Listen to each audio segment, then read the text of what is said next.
Welcome back to Night School, episode 32, The Poems of Robert Frost, part 3. And back with me is my esteemed colleague after about a month sabbatical, Mr. Wes Schantz. Welcome back. Hey, yeah, we've been doing other things, but I guess we haven't actually had any time for night school in a while. So yeah, it's good to be back.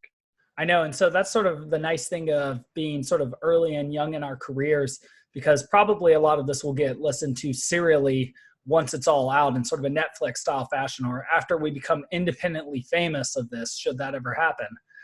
So it shouldn't be too much of an issue, but for anybody who is following along, always let us know. Just comment on the YouTube video or the anchor, leave a message or, whatever. It doesn't have to be long. It can be like a like. And then we know that you're listening. And I personally, that helps me improve. That helps me work harder. How about you, Wes? It's always great to hear from people if they've got thoughts or if they just, are listening and out there. It's good to know. All right. And so this time, and sort of apropos, given our 2019 sort of political situation, I, of course, living in San Diego, so near to Mexico, and where sort of wall efforts are going on. But looks like Robert Frost here wants to give us the poem Mending Wall, or rather on Poetry Foundation 101 site. Mending Wall is the next on the docket after mowing, like last time. And so I can't recall who read it last time, but I'm perfectly happy to read this and have you take a stab at it first. Yeah, go for it. Something there is that doesn't love a wall, that sends the frozen groundswell under it, and spills the upper boulders in the sun, and makes gaps even two can pass abreast. The work of hunters is another thing. I've come after them and made repair, where they have left not one stone on a stone, but they would have the rabbit out of hiding to please the yelping dogs. The gaps, I mean, no one has seen them made or heard them made, but at spring mending time we find them there.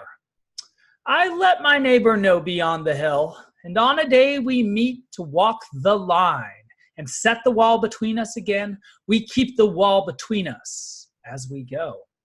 To each the boulders that have fallen to each, and some are loaves and some so nearly balls. We have to use a spell to make them balance. Stay where you are until our backs are turned. We wear our fingers rough with handling them. Oh, just another kind of outdoor game. One on a side. It comes to little more. There, where it is, we do not need the wall. He is all pine, and I am apple orchard. My apple trees will never get across and eat the cones under his pines. I tell him. He only says, good fences make good neighbors. Spring is the mischief in me, and I wonder if I could put a notion in his head. Why do they make good neighbors? Isn't it where there are cows? But here there are no cows. Before I built a wall, I'd ask to know what I was walling in or walling out, and to whom I was like to give offense. Something there is that doesn't love a wall, that wants it down. I could say elves to him, but it's not elves exactly, and I'd rather he said it for himself. I see him there, bringing a stone grasped firmly by the top in each hand, like an old stone savage armed. He moves in darkness, as it seems to me, not of woods only and the shade of trees. He will not go behind his father's saying, and he likes having thought of it so well. He says again, good fences make good neighbors. That one's all over the place. Isn't it? Okay, so I thought just my diction was all over the place, that my tempo and rhythm, and I think Ezra Pound would make fun of me to some extent, but my goodness, yeah, I felt the same. Sorry. It's okay.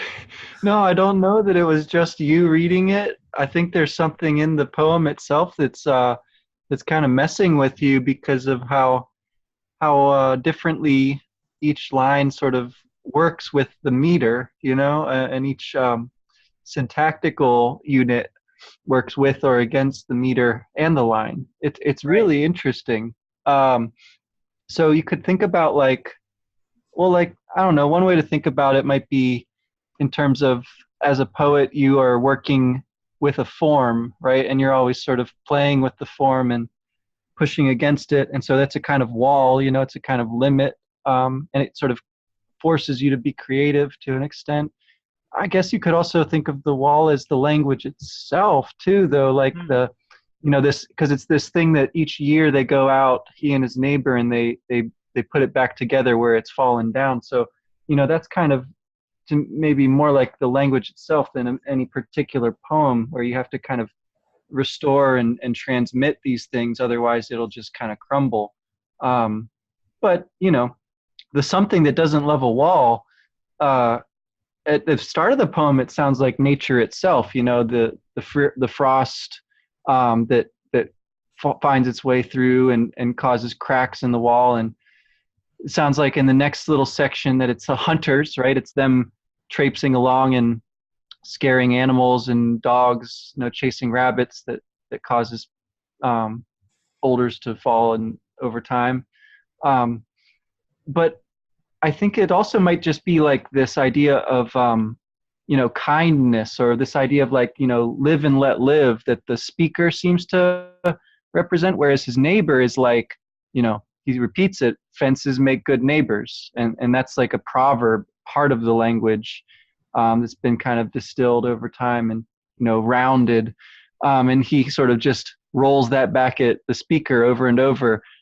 So there's a kind of a joke, embedded in it too, where he'll say, something doesn't love a wall. It could be elves, that's not really, I think, to be taken literally or something here. It's like, there's just this kind of force of stuff, coming apart over time. You could call it chaos or entropy if you want to be sort of somber about it, but you just call it elves if you're being lighthearted. But again, I think it's, it's something like the same thing that over and over sort of generates this urge to try to make poems too, and make new phrases, make new proverbs that are going to sort of enrich the language. And Frost is one of the poets who's really, recently been able to do that. Like the something there is that doesn't love a wall has become a part of the language, I think, just as much as, fences make good neighbors. That's excellent. I hadn't thought of the language element that we speak of, that theme so often with these poets. Of course, the word poet and poem coming from the Greek word poein, which means to make, like facio in Latin, or haber, or hacer in Spanish, right? And so interesting. I also wondered whether there was I wanted to give an interpretation of the elves as, say, the mischievous thoughts within man, and that walls produce elvish-like thoughts. And there is a French proverb. No, excuse me. It's an I believe Irish militia. I forget exactly what they're called. The rebellious Irish group, sometimes defined as a terrorist group. They have a proverb which is, if you build a wall 50 feet, you just make us capable of scaling 51 or something like that. And I wonder to what extent the idea is that no matter how high you build a wall, you're the sort of, in this sort of a Jungian interpretation, the compensatory effect in the people who will want to get over it will compel them to get over it regardless of the size. And just as sort of an alternate interpretation to the one you showed, I don't think in contradiction in any way, I wonder to what extent these artificial walls that are subject to entropy that perhaps never should be made themselves are sort of the walls we put between each other that keep us from, say, true relationship, or relationship of being to being, and sharing our true information with each other in sort of a one perspective with another, and then boom, Hegelian or Trinitarian, new, larger, unified perspective shared between us. That these walls just take time away from us and are wasted effort. And that were we to spend our time, he doesn't suggest the image of a bridge, but at least not making these walls, we might be putting our hands to firmer, more eternal, more useful work as well. Yeah, well, yeah, there's a part there where I'm not sure if the wall itself goes away, or it's just that it doesn't really make that much difference because there's like this orchard area, right, where that he says that's where we don't need the wall. He's got the pine trees on one side, and the speaker has the apple trees on the other. And that's, you know, I guess one way of thinking about it is like there's sort of natural boundaries as well, which you could delineate through like the things that tend to naturally grow in one place or another, or you know, other kinds of historical customs or, you know, habits and things like that. I think that, you know, all of those things are probably like your point about the wall that you build a little higher, though. You know, even if you build the wall a little lower and you say, let's delineate things based on where this tree or that tree grows, well, there's still going to be that same urge that's going to be like, well, let's not have like limits between trees, man. Let's just graft the trees together and make, you know, it's sort of like you can go down the other path just as much and try to sort of continually undercut it until you have no distinctions between anything, right? So it's like, I think that's kind of an interesting thought experiment, like to look at the poem from that angle and say like, so can we just get rid of the wall entirely? Like, okay, so then what do we do? Do we just get rid of, you know, the different yards entirely or whatever, you know, just like mingle the two orchards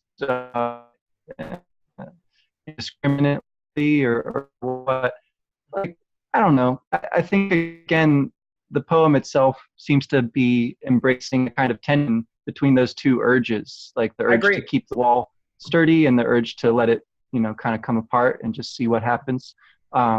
There's that question, like towards the end, I guess, kind of in the middle, like why do they make neighbors where there are cows, but here there are no cows? I just think that's a great comeback.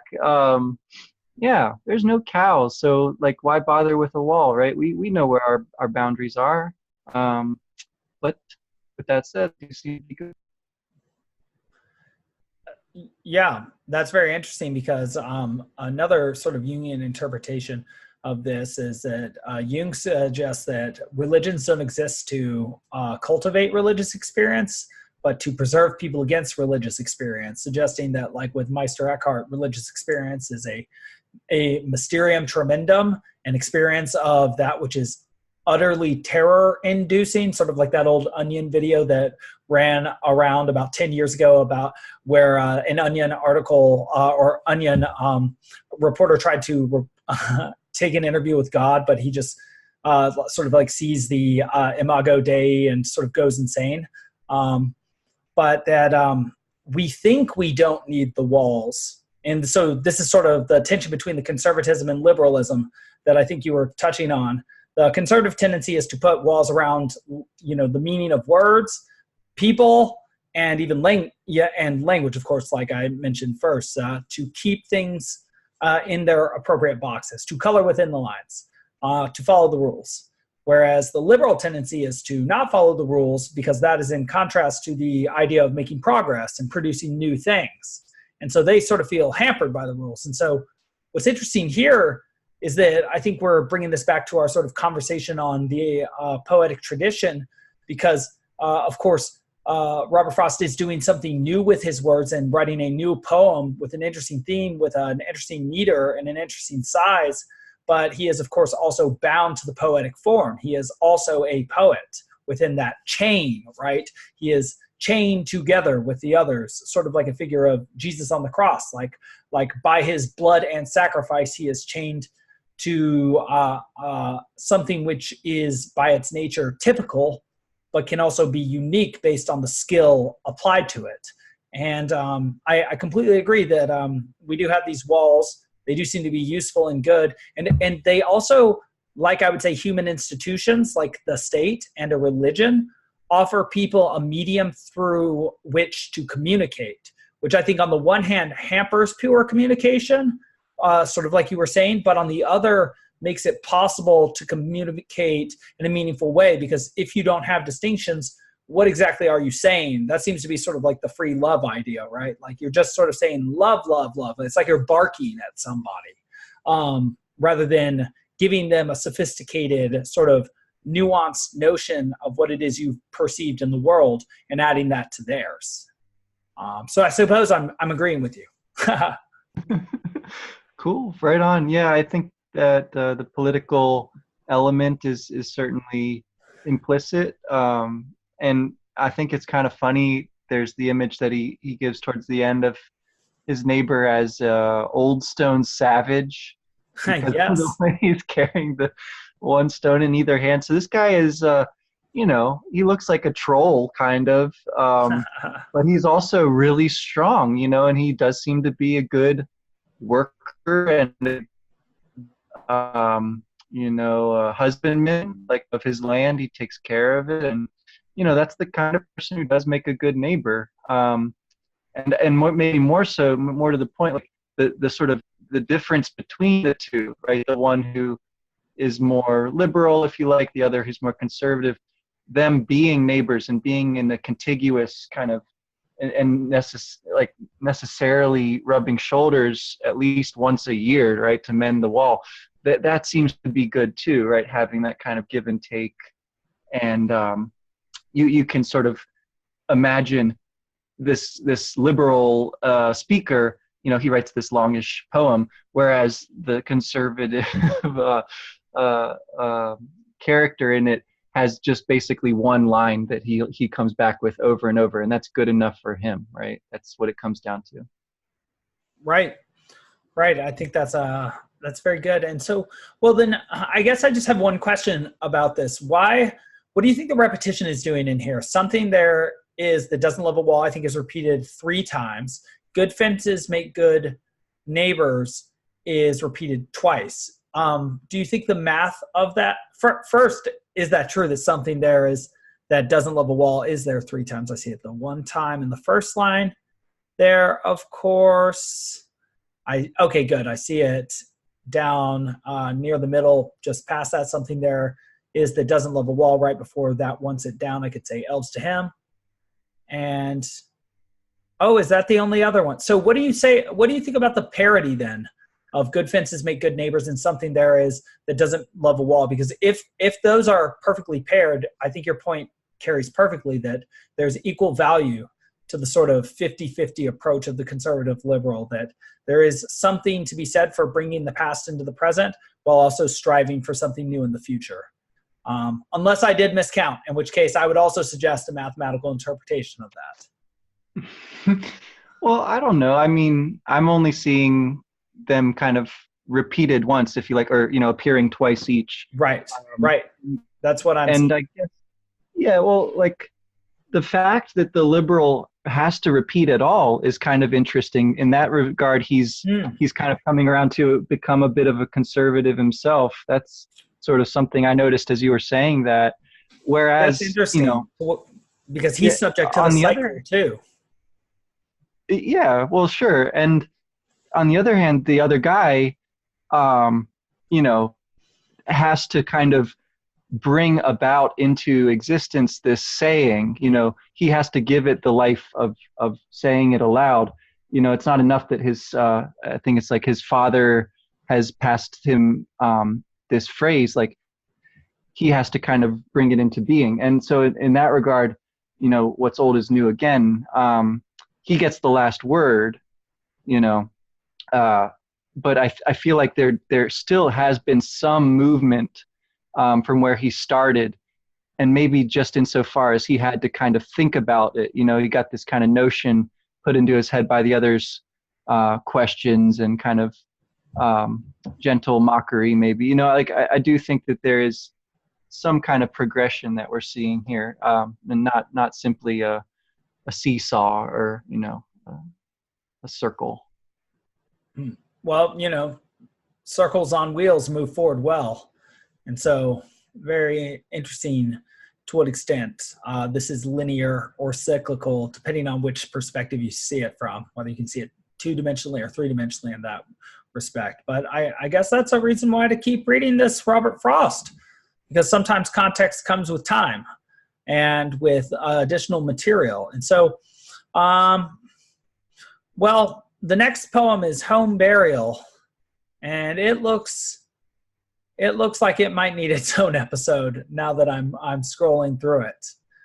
So do you have any final thoughts on this particular one? Did you notice anything specific about the language? The lines seem sort of similar in length, sonnet fashion. It looks like they look like, without counting, they might have around 11 syllables. If I just look at one randomly, 1, 2, 3, 4, 5, 6, 7, 8, 9, 10.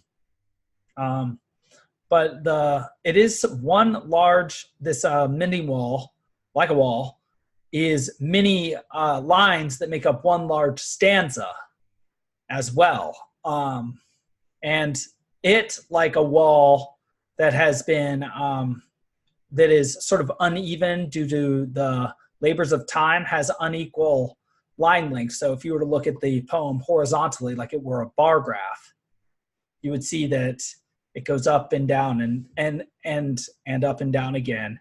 And so that there's possibly a suggestion of sort of the nature of time within even a wall or an institution like a poem, even through the physical form of the poem. Though, of course, I know it's repeated here or reprinted here on the computer, that the lines are also still different in length in terms of in terms of syllables. So even written by hand, they would be different in length. Yeah, I was trying to count some of the lines, and they do differ a little bit, but mostly they seem to be 10 syllable, which is kind of the standard, modern English meter. So, well, not meter, but length of syllables anyway. I'm not sure. He probably is doing some interesting things with the actual rhythm, but I'd have to, break it down a little bit to try to figure out what exactly those are. Overall, I mean, it seems like fairly natural speech patterns, and I don't notice a whole lot of sort of flourishes of much of anything sound-wise. There's some strange, images that you get in there. We mentioned the elves and the kind of troll or troglodyte image, which seem to be kind of juxtaposed there. I'm also, always interested in trees, the two orchards, how pines and apple trees differ, and how they might sort of represent the two sides here. But overall, I mean, yeah, I think this would be a good one for people who are more politically kind of engaged to slow down and read with, somebody who has a different political opinion, and, talk about this and see what they come up with. Because I think it's not just a good thing to do in English class. The poem, or what is it? The poets are the legislators of the world, I think someone said. Well, I think the lines, "Oh, just another kind of outdoor game, one on a side," it comes to little more, are two lines well worth keeping in mind, regardless of what your endeavor is in this world, and perhaps especially if you're politically minded. "Oh, just another kind of outdoor game, one on a side." That means you need the other person to play the game you love so much. It comes to little more. It means leave it in the office, that's but one part of life, regardless of how big a deal you think it is. And perhaps the more you think it is the biggest deal, the less you see of life. And, that does seem to be true. We have psychologically shown that, Dan Simon, with the invisible gorilla video. One thing that shows us is that, if you're asked to count the number of passes of a basketball between 3 or 4 people, you'll miss the changing color of the curtain behind you. You'll miss that one of the players leaves in the updated video, and you'll miss that, of course, that a giant gorilla comes in the middle of the circle and starts beating its chest. And it seems, to whatever extent you're over focused on anything, but especially something like the political, you might miss really interesting things like giant gorillas walking into the middle of your frame of vision and beating their chests.